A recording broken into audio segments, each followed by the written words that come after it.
Welcome to Rooftop Tents. This is the auto shower that we sell.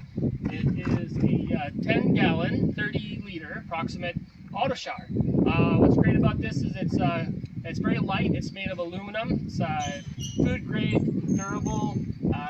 This is where you fill it up with water right here, and it comes with a wrench to tighten it and loosen it. And you've got the air nozzle right here where it's compressed with a compressor that it comes with.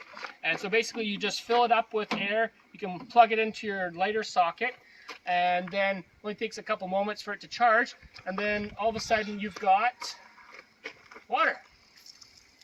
And you have quite a bit of it. And so what this shower will do, if it's in the sun parked for really not that long, is it heats up and it'll actually be warm or hot even water. So you can use this for drinking water, for long storage. You could use this for having a shower and cleaning yourself. You could use this for, basically, cleaning the back of your truck. You could use it for washing dishes. It's really portable. You can mount it in different configurations. It comes with all the hardware to mount it, the bolts and the tools to install it. And yeah, voila, you got your portable auto shower.